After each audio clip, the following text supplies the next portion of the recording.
Hello అండి. ఈరోజు మధ్యాహ్నం నేను పోస్ట్ పెట్టాను కదా, నా ఛానల్ని సబ్స్క్రైబ్ చేయండి, లైక్ చేయండి, కామెంట్ చేయండి, షేర్ చేయండి అని. దానికి మంచి రెస్పాన్స్ వచ్చిందండి. ఫ్రెండ్స్ అందరూ కూడా నన్ను అర్థం చేసుకున్నట్టున్నారు. కామెంట్స్, వ్యూస్, షేర్స్ అన్నీ కూడా పెరిగాయి. చాలా థ్యాంక్స్ అండి. నా రిక్వెస్ట్ని మన్నించి లైక్ చేసినందుకు, కామెంట్ చేసినందుకు, షేర్ చేసినందుకు థ్యాంక్ యూ సో మచ్ అండి. మనకు ప్రాబ్లం ఉన్నప్పుడు మనం మన ఆత్మీయులతో చెప్పాలి, చెప్పకపోతే వాళ్ళకి తెలియదు కదా. అందుకే నేను మీతో చెప్పాను, మీ సపోర్ట్ నాకు నీడ్ ఉందని చెప్పి. థ్యాంక్ యూ సో మచ్ అండి.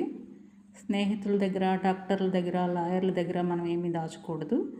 మనకి ఇబ్బంది ఉంది అన్నప్పుడు ఆ ఇబ్బంది ఏమిటో చెప్పకపోయినా మనం ఇబ్బందిలో ఉన్నామన్న విషయం వాళ్ళకి తెలిస్తే చాలండి, వాళ్ళు సపోర్ట్ చేస్తారు. థ్యాంక్ యూ అండి.